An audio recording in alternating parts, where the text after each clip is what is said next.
when y'all were talking a few minutes ago about 9/11, was that judging America or was it not? You can make a case that it is. You can make a case that it's not. Neither one of you can objectively prove one way or the other, yes or no. Unless there's a prophet Jeremiah who's somewhere screaming it out. And I can look at everything he said and it's 100% true. That is... You really are stuck, but I mean... Well, there's an example. I'll give you another one, and I'm getting to a point with this, but Doug this weekend, or Sunday morning, he got me pretty good. I said something about the truth shall set you free. He said, yeah, Joseph told the truth too. Yeah. Joseph's telling the truth. It worked out, but it took a long time for it to work out for him. And so, there are times that, the truth will set you free, and you all in both cases telling the truth was the correct thing to do, but the outcome is not always going to be you tell the truth and everything snaps into place. So my point for bringing both of those things up is Scripture is littered with different ways to interpret or translate different verses that this could mean for me to do this thing today, but it could tell me the same thing has a different outcome tomorrow. It's always trusting in the Spirit to guide what the application is for that moment, that day. And totally get to the meaning behind because like I said, one interpretation, many applications. Right. And there's that one truth. And, even John 8:32 that you just quoted there, the truth will set you free. Well, you could be a slave and still not be free. Right. It's talking about spiritual freedom there. Right. And that's the key. Right. Is I can be in a jail cell and still be spiritually free. Right. I can be in chains. Paul was. But man, he sure was free. Well, and that gets back to the suffering, right? And he's, they're in, the apostles had a ton of bad experiences. Head being separated from the shoulder, that's pretty bad. And I'm sure they weren't all rainbows and butterflies in their feelings in those times, right? Mm-hmm. But they were able to experience great joy and peace. I mean, you look at all Paul went through when he talks about it in Corinthians and several other places that, shipwrecked, beaten, stoned, locked in prison time after time. Mm-hmm. I dare say that is not a sunny day at the park. At the same time, he says, I've learned how to be content. Finding that contentment, no matter how bad or how rough it gets or how good and how great it is, being content in the Lord is I believe, is one of the keys to the secret of life. Paul says that in Timothy, right? Mm-hmm. Yep. And the contentment in the Lord comes from, I take it back again to humility.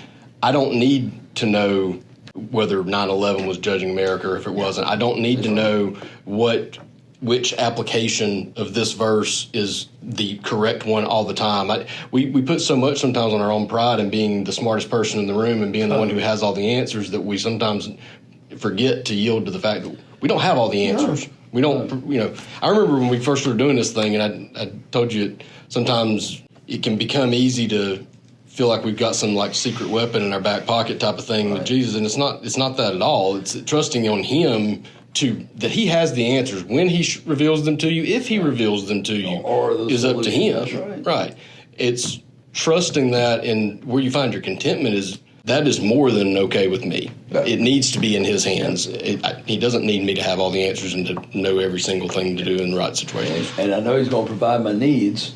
But I sure do, how much I need or everything else. He'll do that. Yeah.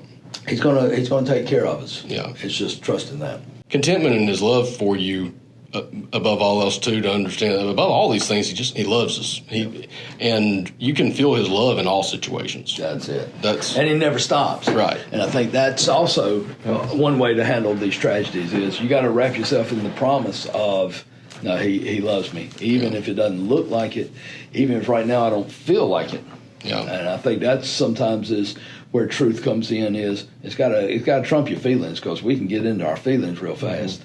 There's a great song you may have heard, "Even If." Do you know that song? Mm-hmm. Mama sent that song to me a long time ago. I've known it for a while, but the gist of the song is, I know that God can do this and this and this and this, but even if He doesn't, I'm still going to love Him and still going to trust Him. Good. Right, and He's still good. And that's something that a lot of times in birthday cards, all right, through all the years, I know He's been good and faithful. Yeah. Even if the person I write it to is going through cancer. Yeah. He's still good and faithful. I can write that and not even hesitate, not even blink.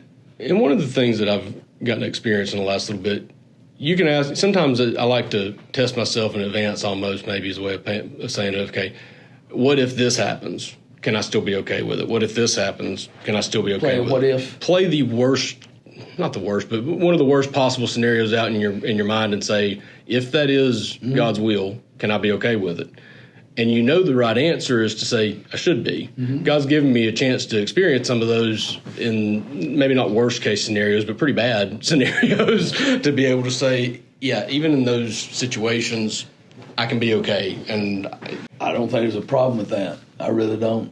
I think it's a blessing. And I think it is. It's great. I think that is, to me personally, I can't back this up scripturally, I think that's pleasing to the Lord. That if you can get to that place to say, okay, Lord, and mean it. Yeah, and mean it. And say, Lord, no matter what the outcome, I know who you are. Because you just trust that even though it's bad for you, it doesn't mean that it's bad ultimately. Yeah. It's just bad. It just kind of stinks for you for that. And it stinks for those. But it's for a better purpose for him. I see this all the time. Somebody gets a phone call from a doctor. Hey, you got stage 4 cancer.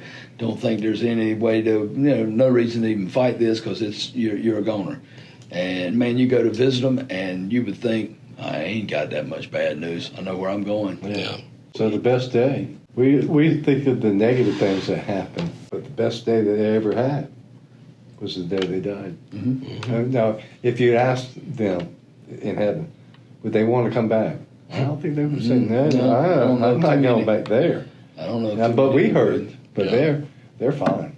I told your mom went on a little kick of watching these things on near-death experiences, and they all come back saying they didn't want to come back. They were all mad that they had to come back. But, man, if I knew I was going to heaven, I'd be mad I got to come back. That's right. What do you think? What about Lazarus? Was he mad or not? Probably. Well, there's not a recorded story afterwards, is there? No. Between him and Jesus. So. I wish they'd have done an interview of him. That clip of him that John Chris does on him is hilarious. But you would think, there'd be something, but there's nothing. And I think that's just, God in his wisdom that we didn't make more of him than we did of, wait a minute, Jesus just brought him back from the dead. That's the thing we need to really focus on. Not so much what Lazarus saw, what Jesus did. Yeah.